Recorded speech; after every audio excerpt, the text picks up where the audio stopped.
It was right when COVID lockdowns went into place. The markets were crashing. This was at a time when everybody was standing around thinking, like, literally, everyone's going to die. Yeah, right. The like, world the world is ending. Just the land on this thing was worth, we're talking 10 plus. It's wild. This is prime real estate. It was like, this is a once in a lifetime thing. We got to go. It'll never be up again. This land, this property type, those opportunities when they come up, and you move when you become experts at things.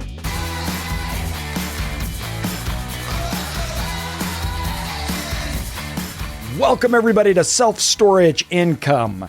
We have got a lot to go over. Big things happened in the last week. We opened up one of our major conversion projects that was a conversion from an office building. And the amount of stuff that happened on this, it's like the timing, everything you could even imagine that was thrown at it was thrown at it.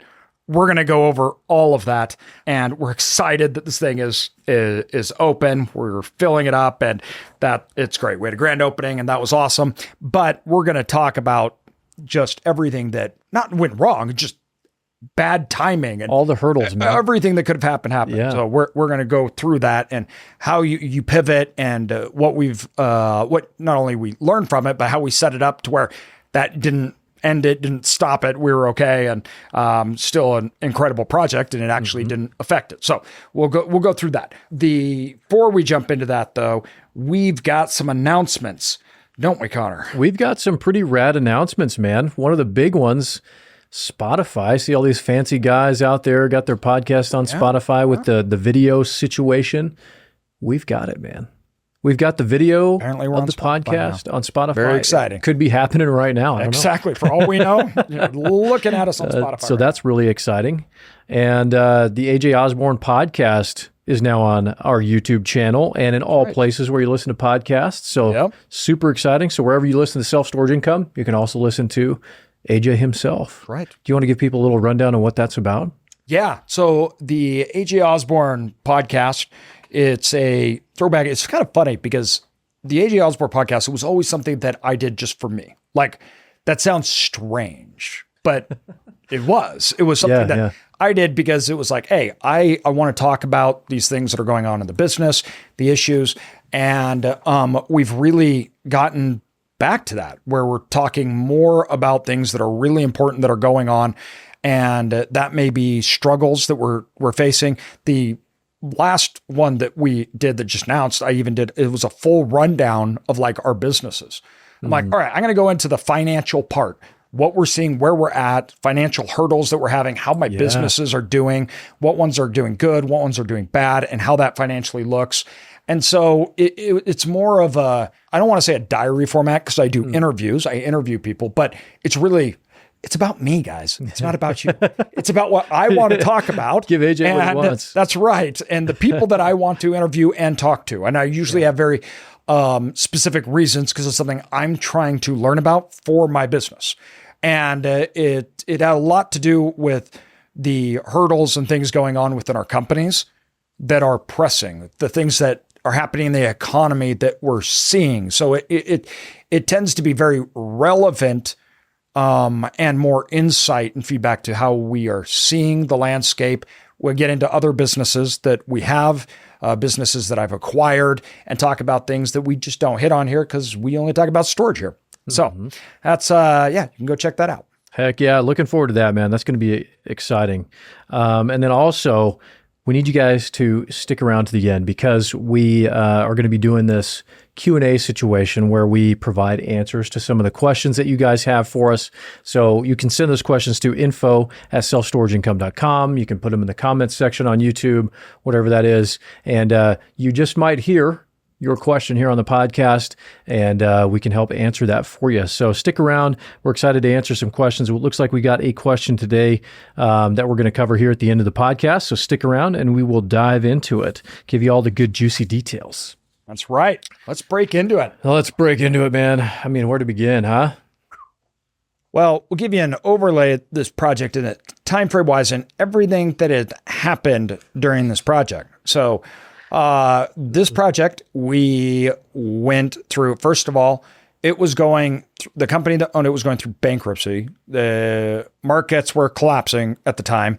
It was an office building. We couldn't have our normal due diligence and things on it that we had to do. So the whole opportunity of it, and this is something I think I want to make sure that this is really known. A lot of people in hindsight look back and like, oh, if I would have gotten that opportunity, right?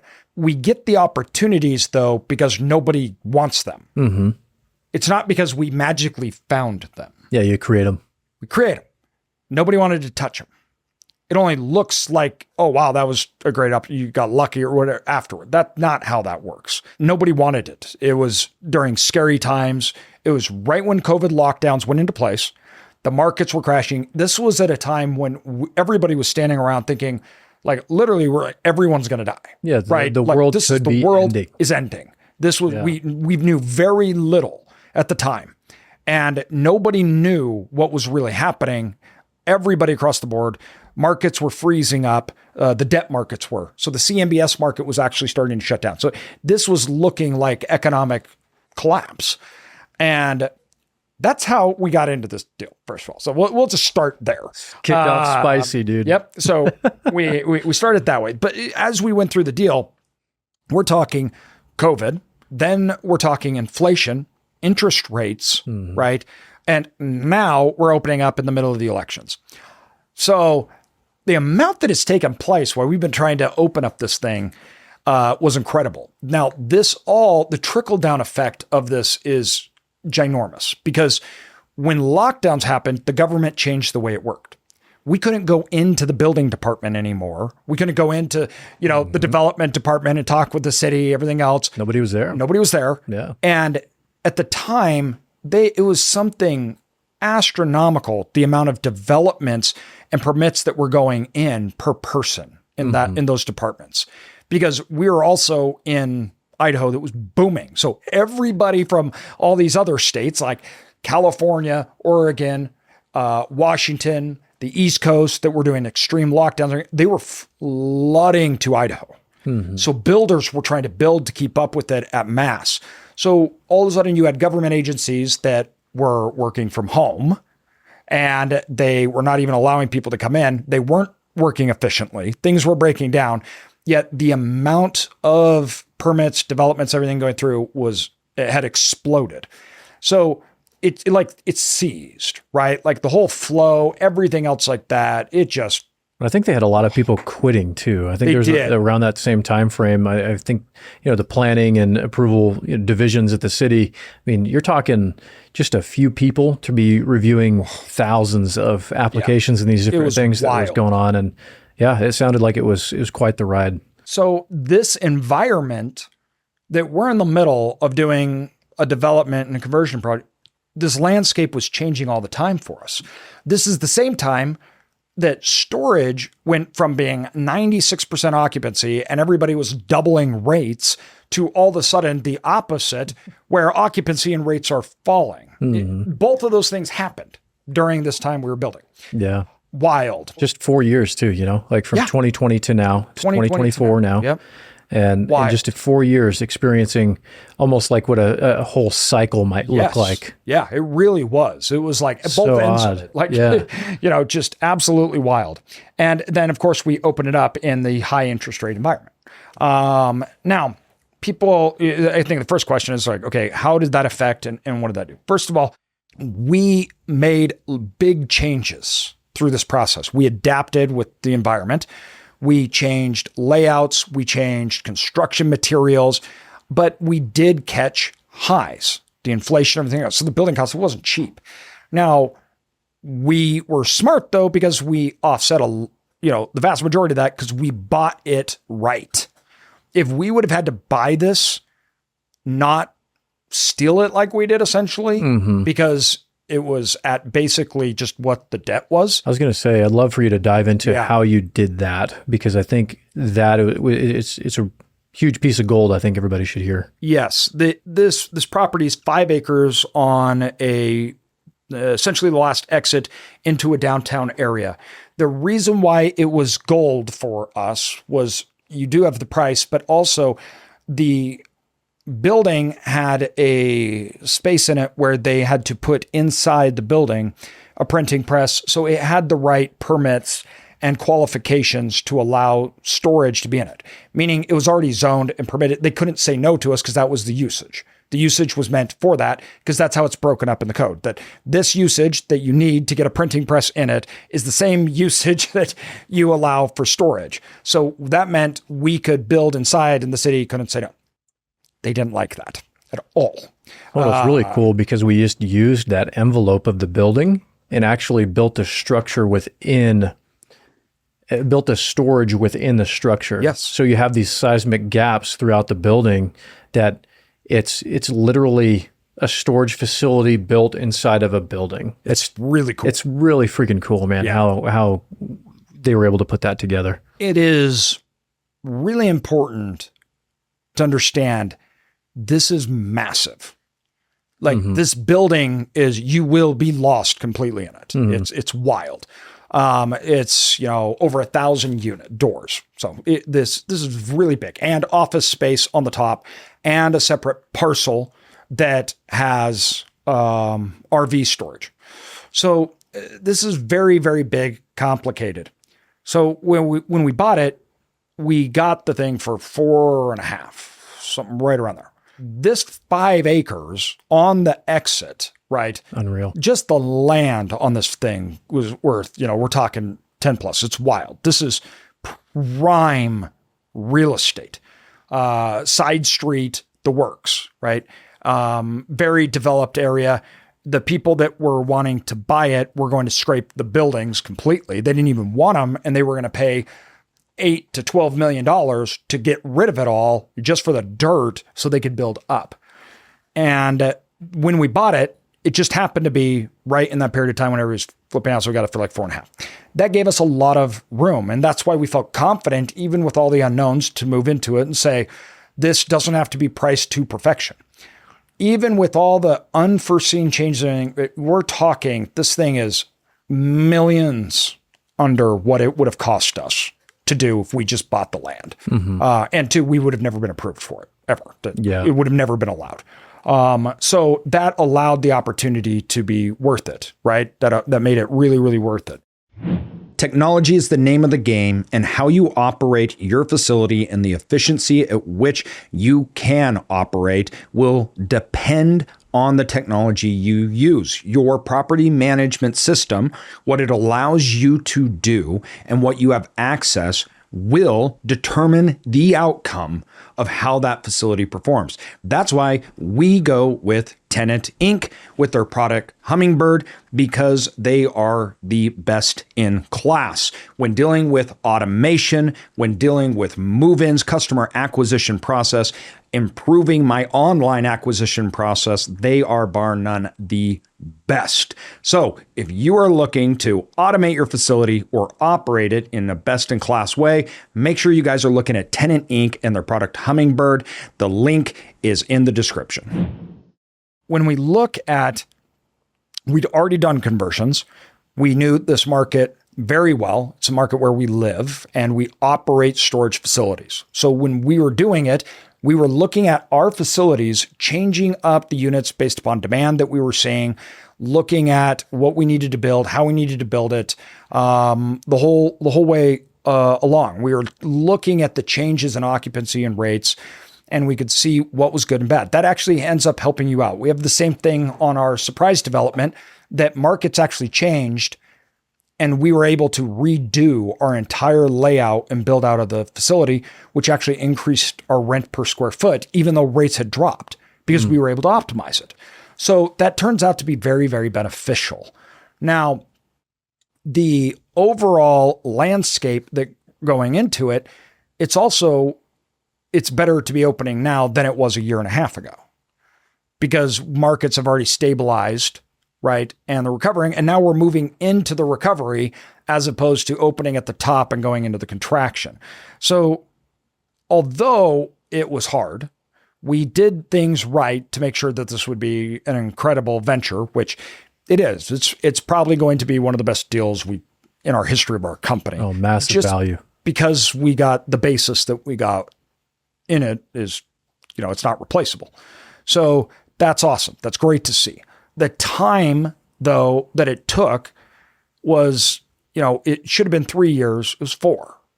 And that's frustrating, right? In other situations, we could have had it done 2. Mm-hmm. Well, like you said, I mean, at the beginning, we were in for permit on that for 9 months. Yeah. Just to get permits. 9 months. So that in and of itself was a huge reason for that delay. But like you said, I mean, it's amazing being able to be to the point where we are now. Had we opened, like you said, a year and a half ago, where things weren't as stabilized as they are now in the markets, it wouldn't have been a great first year. No, for sure. Or second year. Yeah. And that would have really hurt our ability. We would have built to units and demand that may have changed and not existed. So we may have gotten lower rental rates per square foot. So although it added on a year, maybe 2 years, depending on how you look at it go, we normally plan for development 3 years, but because of conversion, I mean, once again, 9 months alone for the permits. So we never expected or anticipated. It still probably turned out for the best for the long-term value of this property. Now, the pros and cons. The pros of this one is the basis we got into it, but also the fact that the conversion meant we could get into a location where we just wouldn't be able to. Yeah, exactly right. We couldn't have gotten this location otherwise. And so that's what conversions can really do.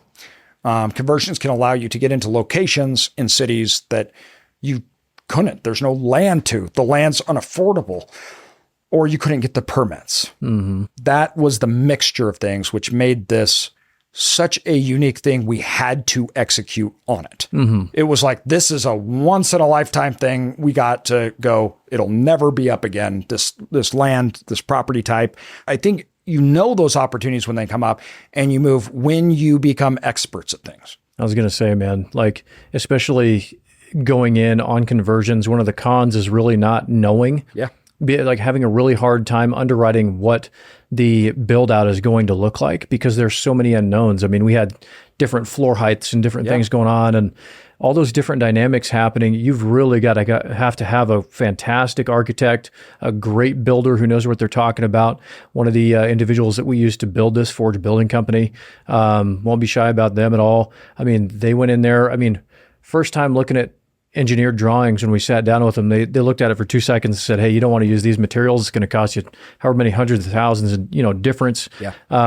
That alone, I mean, it's priceless knowledge. And if you don't do it right, again, it's buy right, build right, do everything right, and to do that, you've got to have the experts. That one change was over $500,000 in some things, and Unreal. The building and everything alone was probably $1.5 million over budget, because that actually fell down into like two or three things. The wiring.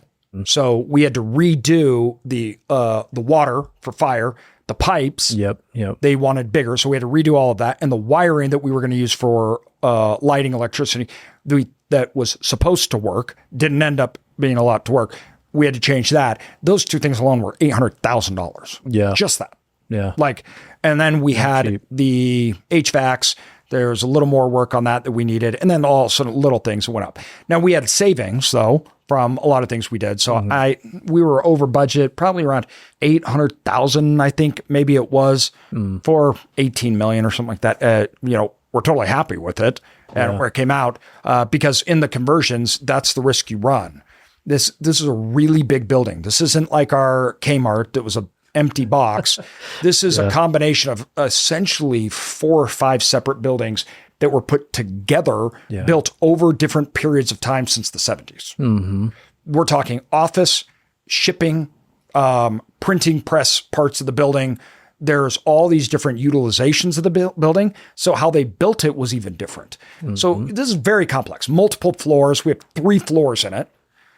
We needed to put in elevators, massive elevators. We have 11 entrances and exits. So the complexity of it for us to be like, oh, well, okay, how it ended up and the cost ended up, we're actually very, very happy with that. Yeah. That's actually quite amazing, I think, because we also had interest rates, inflation, everything else on top of that. I mean, the inflation from the time that we were underwriting this in steel prices alone, oh my gosh. So all in all, we're the project not only works, it's still, a home run, which we're really excited about. Well, and you hit on something really important too, talking about that you made me think of is using and reusing existing infrastructure when you're doing a conversion. That can be a pro, but that can also be a huge con because if something wrong happens, you don't know where, is the wire bad here or there, or so those are some of those. Oh man, roofs. Exactly. Yeah, I'm so glad we decided to go ahead and move forward, get a new roof on. Because we had huge rainstorms, and it was like, it was a disaster.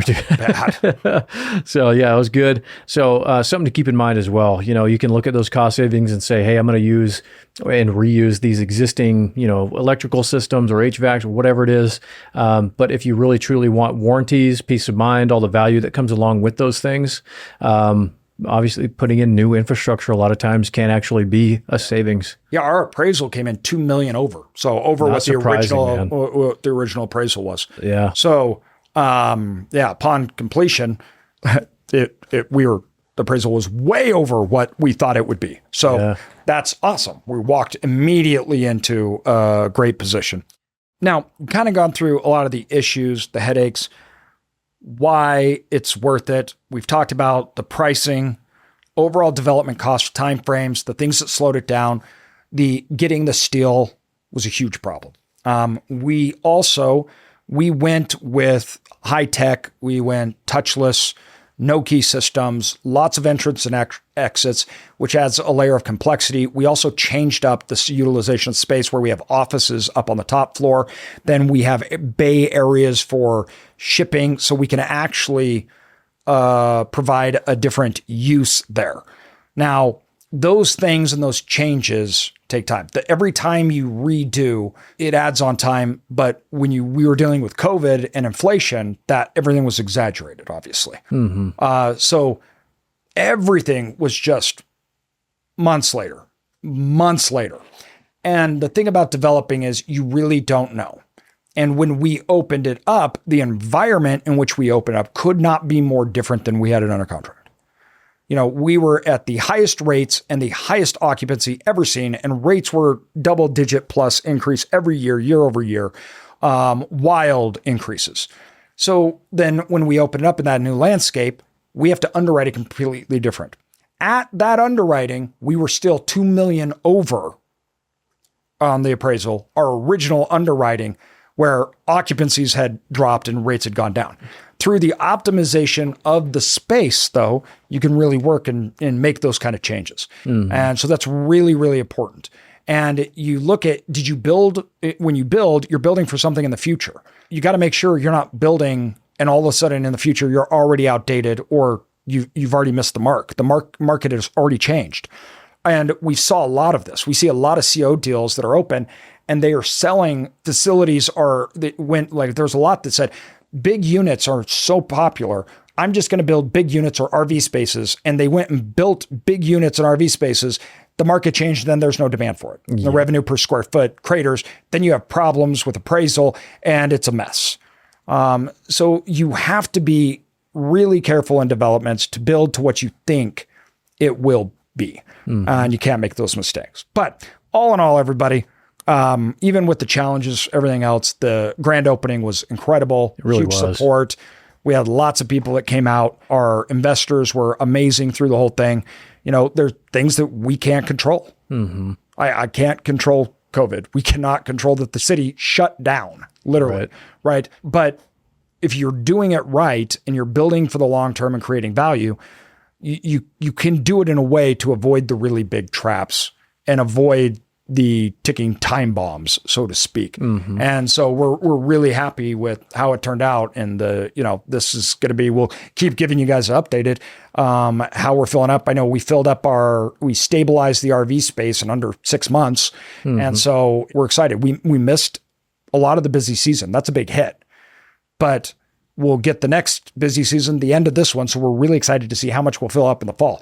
So come out of the busy season, we'll let you guys know how that went and how much we could fill up, even though the months of, March, April, May, and June, we missed them. And those are the big ones. That's like, the big fill up season, but we'll still get the end and we'll see. We'll see how this thing goes. I'm so excited, man. I'm really excited to see and continue kicking out the updates and giving everybody a pulse on what we're seeing and how it's going. I think it's a phenomenal asset. And two, if you guys are interested, we've got the entire YouTube series that start to finish on this thing that shows what this thing looked like before, what it looks like now. It's wild. I'm sure there's going to be even more video updates. I mean, this is a massive flagship facility for us, a lot of the partners that we work with. Yep.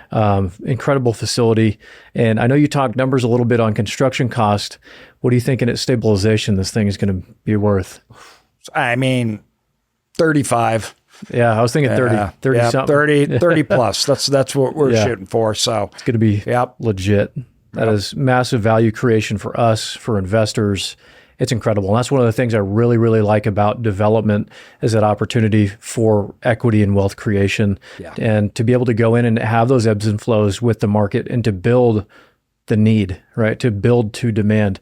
Really, really love it. So with that said, we've got a question here from our YouTube channel.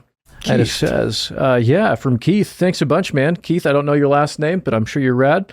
My question is, in reference to the no-key lock system and your operations, how do you transition and train customers that are older and may not use or want to use technology like apps and Bluetooth, et cetera, to use no-key system? Also, will your new 2.0 book be on Audible soon? So, great questions. What we actually found out, this was a big concern of ours. We built in an area that had a lot of retirees. And we actually found that even if they don't want to use an app, they can have a key fob. And the older generation prefers that as opposed to using big locks that they have to turn, they have to memorize codes, they have to do all that stuff. It's actually, they put a key fob on their keychain and that opens everything. And so but a lot of people vastly underestimate. They think that like boomers aren't on their phones and apps, which is entirely not true. Actually, boomers spend more time on their phones than Gen Zs do and than millennials do. So that has changed wildly. But if they don't, there's key fobs, which they like better than having these big locks and using these metal locks. It's obviously easier, smoother. It doesn't hurt your fingers when you're trying to move those things around. So they tend to like that. And then 2.0 will be on Audible soon, and I am starting to record it next week. Yours truly. That's right. I'm doing it. It's only a couple pages. It should that's right. Take you a couple days. I'll be done in a couple days. Yeah, I'm sure. Just freaking knock it out. Awesome, guys. Well, thanks so much for the question there, Keith. Really appreciate it. You guys, remember, get at us with your questions, info@selfstorageincome.com. Leave them on social media, leave them on the YouTube channel, whatever you want. Yep. And we'll make sure and we'll try to answer some more questions. Thanks, everybody. Thanks, guys.